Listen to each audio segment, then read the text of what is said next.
महात्मा गौतम बुद्ध के समय की बात है। एक गांव में एक किसान अपनी पत्नी और दो बच्चों के साथ रहता था। वह किसान बहुत ही ज्यादा परेशान रहता था। अपने दो बच्चों और पत्नी की जरूरतों को पूरा नहीं कर पाता था। शायद यही उसकी परेशानी की सबसे बड़ी वजह थी। समय बीतता गया। उसकी परेशानियां परिवार की जरूरतों के साथ बढ़ती ही जा रही थी।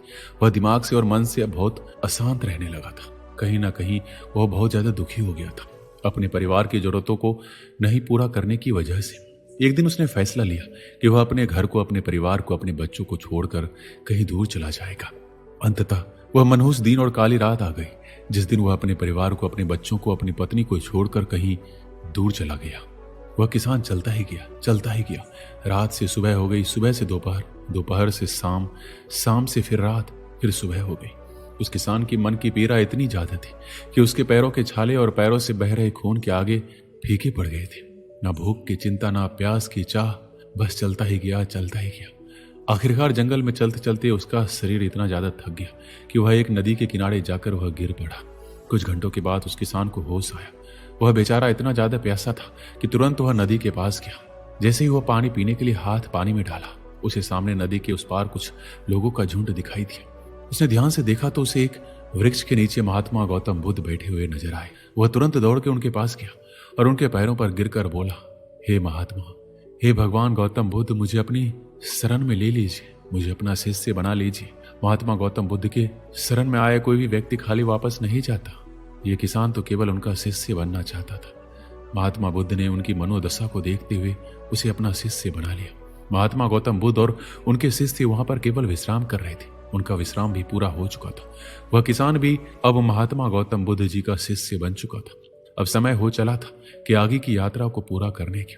गौतम बुद्ध और उनके शिष्य आगे बढ़ते चले गए और कुछ दूर निकल जाने के बाद गौतम बुद्ध जी को बहुत जोर की प्यास लगी। उन्होंने अपने इस नए शिष्य अर्थात किसान से बोला कि प्रिय शिष्य, जाओ, पास में एक सरोवर है, वहां से मेरे लिए पानी लेकर आओ। किसान बोला, जो आज्ञा भगवान। किसान सरोवर की तरफ चल दिया। सरोवर के पास जैसे ही किसान पहुंचा, उसने देखा कि उस सरोवर में बहुत सारे जानवर उछल कूद कर रहे हैं। वो सारे जीव जंतु किसान को देखते ही तुरंत वहां से भाग गए। किसान बहुत ही खुश हुआ और उस सरोवर की तरफ चल दिया पानी लेने के लिए। परंतु जैसे ही किसान सरोवर के पानी की तरफ हाथ बढ़ाया, उसने देखा पानी बहुत ही ज्यादा गंदा था। किसान निराश होकर वापस गौतम बुद्ध जी के पास आ गया। गौतम बुद्ध जी ने उनसे पूछा, पानी कहाँ है? किसान ने दुख भरे शब्दों में कहा, हे भगवान, मैं जैसे ही उस सरोवर के पास पहुंचा तो मैंने देखा कि उस सरोवर में काफी सारे जीव जंतु उछलकूद कर रहे थे और उनके उछलकूद करने की वजह से उस सरोवर के जमीन के तल में बैठी हुई सारी गंदगी, सड़े हुए पत्ते उस पानी में घुलकर एक नए कीचड़ का रूप ले लिए थे। यही कारण है कि मैं वह पानी लेकर नहीं आया, क्योंकि वह पानी पानी नहीं कीचड़ हो चुका था। महात्मा गौतम बुद्ध जी उस किसान की बातों को समझ गए और मुस्कुराते हुए उसने कहा, मैं तुमसे सरोवर का पानी मांगा था, मैंने ये नहीं कहा था कि पानी अगर गंदा हो तो पानी लेकर मत आना। उन्होंने अपने दूसरे शिष्य से अनुग्रह किया कि जाओ और सरोवर से पानी लेकर आओ। उसका दूसरा शिष्य निकल पड़ा पानी लेने के लिए और कुछ देर पश्चात वह पानी लेकर वापस आ गया।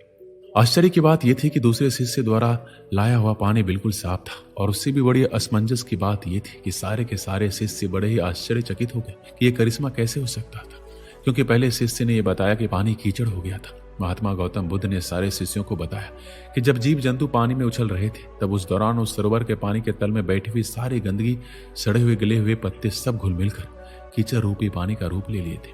परंतु जितने समय में प्रथम शिष्य वापस आया और दूसरा शिष्य वापस गया, उतने समय में उन जीव जंतुओं के भाग जाने के पश्चात उस सरोवर का पानी धीरे धीरे शांत हो गया था। और जैसे जैसे सरोवर का पानी शांत होता गया, उस सरोवर के कीचड़ रूपी पानी में घुली हुई सारी सड़ी हुई गली हुई पत्तियां और मिट्टी धीरे धीरे शांत होकर उस सरोवर के तल में जाकर बैठ गए, जिससे उस सरोवर का पानी शांत होकर साफ हो गया तथा सारे गले हुए सड़े हुए पत्तियां भी शांत होकर आराम से उस सरोवर के तल में जाकर बैठ गए थे। प्रिय शिष्यों, अगर उस सरोवर में किसी भी तरीके का कोई हलचल नहीं होता तो उस सरोवर की हर एक चीज जिसको जहां पर होनी चाहिए थे वहीं पर रहती, परंतु उन जीव जंतुओं के हलचल की वजह से सरोवर के तल में बैठी हुई सड़ी हुई गली हुई पत्तियां, मिट्टी उस शांत पानी में मिलकर एक कीचड़ का रूप ले लिए थे। ठीक इसी प्रकार हर एक व्यक्ति के जीवन में हर तरह की समस्याएं, परेशानियां और कठिनाइयां आती है, जिसकी वजह से हमारे मन में हलचल सी मच जाती है, हमारा दिमाग और मन अशांत हो जाता है। तत्पश्चात हम कोई गलत निर्णय अर्थात फैसला ले लेते हैं। परंतु अगर हम थोड़ा समय देकर उन कठिनाइयों, परेशानियों और समस्याओं के बारे में समझने की कोशिश करें तो मन की हलचल उस सरोवर की पानी की तरह शांत हो जाएगी, जिससे हम अपने जीवन में सही निर्णय का चुनाव करते हुए उनका समाधान निकाल लेंगे। किसान को महात्मा गौतम बुद्ध की सारी बातें बिल्कुल साफ साफ समझ में आ गई। उसे ये भी समझ में आ गया कि उसके परिवार में आई हुई सारी परेशानियां, दिक्कतें और जिम्मेदारियां भी इसी सरोवर के सड़ी गली हुई पत्तियों और मिट्टी रूपी कीचड़ की तरह। बस जरूरत है थोड़ा समय निकालकर मन को शांत करते हुए उन परेशानियों, दिक्कतों के बारे में समझने और उनका समाधान निकालने की। दोस्तों, समय के साथ साथ हर एक इंसान की जरूरतें बढ़ती ही जाती है। हो सकता है किसी की जरूरत कम हो सकता है किसी की जरूरत ज्यादा हो, लेकिन हमें उन जरूरतों को पूरा करने के लिए मेहनत तो करना ही पड़ता है। हाँ, ये जरूर है कि मेहनत करते वक्त बहुत सारी कठिनाइयों और समस्याओं का सामना करना पड़ता है। इसी वजह से बहुत बार हमारा मन अशांत हो जाता है, निराश हो जाता है, दिल दिमाग में एक अजीब सी हलचल होने लगती है, जिसकी वजह से हम गलत फैसला ले लेते हैं। परंतु हमें घबराने की जरूरत नहीं है, हमें अपने दिमाग को शांत करने की जरूरत है। थोड़ा समय देकर इसके बारे में सोचने की जरूरत है। इसका समाधान कुछ न कुछ जरूर निकल आएगा। दोस्तों, इस वीडियो में बस इतना ही। मिलते हैं अगली वीडियो में। अपना ख्याल रखिएगा।